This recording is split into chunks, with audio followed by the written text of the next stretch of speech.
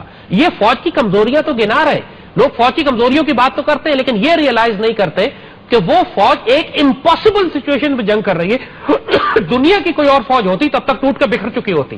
یہ اللہ کا فضل ہے کہ یہ پاک فوج یہ ہے کہ کھڑی ہے کہ آج پاکستان کھڑا ہے، ورنہ اس پاکستان کو اس کی پارلیمنٹ نے نہیں بچایا ہوا، اس کی حکومت نے نہیں بچایا ہوا، اس کی ریلویز وابڈا نے نہیں بچایا ہوا. اس پاکستان اگر کھڑا ہے میں اور آپ عزت سے بیٹھے تو پاک فوج کی وجہ سے. اور اس میں ہمیں چوٹیں لگی ہیں. جب جنگ ہوتی ہے تو چوٹ لگتی ہے. آپ دشمن کو بھی چوٹ مارتے ہو، دشمن بھی آپ کو چوٹ مارتا ہے. وہ انہوں نے ہمارے بیسس پہ بھی حملے کیے، انہوں نے GHQ پہ حملہ کیا، وہ ایبٹ میں آ گئے، وہ ہم پہ اور ہمارے جنرل شہید ہوئے، افسر شہید ہوئے. یہ چوٹیں جنگ میں لگتی ہیں. اب یہی بات ہم کر رہے ہیں کہ جو اگلا سپہ سالار آئے گا اس کے سامنے سب سے پہلی پرائرٹی یہ ہے کہ 10 سال سے ہم جس جنگ میں شامل ہیں اس جنگ کو جیتے بھی اور اس کو جلد از جلد ختم کرے. یعنی وہ یہ بھی نہیں کر سکتا کہ اس جنگ کو 10 سال تک مزید آگے چلائے. ہی کی ناٹ ڈو دس. نہ وہ یہ کر سکتا ہے کہ اس جنگ میں ہم شکست کھا جائیں. یہ بھی نہیں ہو سکتا. ہمیں جنگ جیتنی بھی ہے اور فوراً جیتنی ہے. اب یہ سب سے بڑا چیلنج ہوگا اگلے سپہ سالار کے لیے، کیونکہ پچھلے 10 سال سے چاہے مشرف کا دور ہو یا کیانی کا دور ہو اس جنگ کی ٹرمینیشن اسٹریٹجی نہیں ہے ہمارے پاس. یعنی ابھی پاک فوج جنگ تو لڑ رہی ہے لیکن ہر جنگ کا ایک آبجیکٹو ہوتا ہے نا کہ آپ کہتے ہیں کہ میں یہ مقصد حاصل کر لوں گا تو پھر جنگ ختم ہو جائے گی. اس جنگ کا کوئی مقصد ہی سامنے نہیں ہے کہ آپ کب جنگ جیتیں گے، کون سی چیزیں ہیں جو آپ اچیو کر لیں گے تو آپ جنگ جیت جائیں گے اور جنگ ختم ہو جائے گی. المیہ یہی ہے کہ چونکہ یہ جنگ ہم اپنی پالیسی سے نہیں لڑ رہے، ہم امریکن پریزنس ان افغانستان، امریکی جو افغانستان میں ہے وہ یہ فیصلہ کر رہے ہیں کہ پاکستان یہ جنگ کتنا عرصہ اور لڑے گا. کیونکہ جب امریکن افغانستان میں جب تک بیٹھے رہیں گے اس وقت تک یہ جنگ چلتی رہے گی. امریکن جب افغانستان سے نکلیں گے تو یہ جنگ ختم ہوگی. ہم چونکہ لگ تو ایسے رہے زیادہ حامد صاحب کہ امریکہ کے نکلنے کے بعد، ایویکویشن کے بعد یہ جنگ کابل اور دہلی کے نیکسس سے پاکستان کے خلاف شروع ہو جائے گی. دیکھیے کیا ایسا نظر آ رہا ہے؟ امریکن اگر نکل جائیں گے افغانستان سے تو پھر کابل اور دہلی کو ہینڈل کرنا کوئی مسئلہ ہمارے لیے نہیں ہے. ہمارے لیے پرابلم امریکنز ہے، فورن فورسز، نیٹو اور امریکن اور بلیک واٹرز جو وہاں بیٹھے ہوئے ہیں جن کے سائے تلے یہ جنگ لڑی جا رہی ہے. سو آئندہ پاک فوج کی جو پالیسیز ہیں اس میں سب سے امپورٹنٹ ایسپیکٹ یہی ہوگا کہ آپ یہ فیصلہ کرنا پڑے گا پاکستان آرمی کو، پوری حکومت کو سمجھانا پڑے گا، پاکستان حکومت کو ایڈوائز کرنا پڑے گا، فورن پالیسی پہ ایڈوائز کرنا پڑے گا کہ امریکنز کو افغانستان میں رکھنا ہے یا نکالنا ہے. یہ سب سے بڑا فیصلہ یہ کرنا ہے. اگر امریکنز کو نکالنا ہے تو ڈپلومیسی سے نکالنا ہے یا مار کے نکالنا ہے، پھر یہ فیصلہ کرنا پڑے گا. اور اگر مار کے نکالنا ہے تو اس کے لیے کیا اسٹریٹجی ہوگی؟ وہی افغانستان والی اسٹریٹجی اپلائی کریں گے جو پہلے آپ نے سوویٹس کے خلاف استعمال کی تھی، یا کوئی نئی اسٹریٹجی بلڈ کریں گے آپ؟ کیونکہ TTP کو شکست دینے کا اور کوئی طریقہ نہیں ہے. تحریک طالبان پاکستان کو ملک کے اندر تو آپ سزا دے سکتے ہیں، مار سکتے ہیں، لیکن جب وہ افغانستان چلے جائیں گے تو پھر آپ کیا کریں گے؟ تو یہ آرمی چیف کو یہ فیصلہ کرنا پڑے گا کہ اگر ہم بارڈر کراس کر کے جا کے کنر میں اور بیسز میں ان کو ہوائیں ہٹ کر کے واپس آتے ہیں کیا ہم یہ کریں یا نہ کریں. ایک بہت بڑا فیصلہ ہوگا یہ. کیونکہ بات یہی ہے جیسے ہم نے عرض کی کہ اب اگلے سپہ سالار کے لیے یہ زندگی اور موت کا مسئلہ اس کی ذات کا بھی ہے، پاکستانی قوم کا بھی ہے، پاک فوج کے لیے بھی ہے. It's a make and break time for us. اگر سپہ سالار نے غلطی کی ہم ٹوٹ جائیں گے، اگر اس نے صحیح فیصلے کیے ہم اس طوفان سے بھی نکلیں گے، ایک عظیم الشان طاقت بن کے بھی نکلیں گے. سو جو بھی سپہ سالار آئے گا اس کو ہم پہلے تو یہ میسج دے دیں کہ ہم انشاءاللہ پوری پاکستانی قوم اس کے ساتھ کھڑی ہوگی، چاہے کوئی بھی آتا ہے. آپ نے بہت سارے نام لیے، سارے پاک فوج کے اعلیٰ اچھے افسر ہیں اور ان کے پورا تعاون ہمارا، پوری دعائیں، پوری مدد. میں صاحب آپ کے سامنے وہ لسٹ پیش کرنا چاہتی ہوں جو سینیورٹی گراؤنڈز پر ہے، اور اس میں سے let's have a look at the one کہ who would be the right chief of army staff. ہمارے پاس سینیورٹی وائز جو پہلے نمبر پر ہے وہ جنرل ہارون اسلم صاحب ہیں، دوسرے نمبر پر جناب جنرل رشد صاحب نظر آ رہے ہیں، تیسرے نمبر پر جناب لیفٹیننٹ جنرل راحیل شریف صاحب نظر آ رہے ہیں، اور چوتھے نمبر پر جناب جنرل طارق خان صاحب ہیں. یہ وہ سینیورٹی لسٹ ہے. تو ان میں سے آپ کو کیا لگتا ہے کہ ہو از دا رائٹ پرسن، کون صحیح سپہ سالار ہے اس وقت پاکستان فوج کے لیے؟ دیکھیے آپ کو یہ سارے بہت اچھے آفیسرز ہیں، آل آف دیم، اور ماشاءاللہ پوری پاک فوج نے ماشاءاللہ ان کو گروم کر کے یہاں تک پہنچایا ہے. All of them are good officers. اور اسی لیے ہم کہہ رہے ہیں کہ جو بھی ان میں سے آ جائے پوری پاکستانی قوم، اور ہم ذاتی طور پر بھی اس کو کہتے ہیں کہ وی ول آفر ہم فل سپورٹ، لیکن کام یہ کرنا.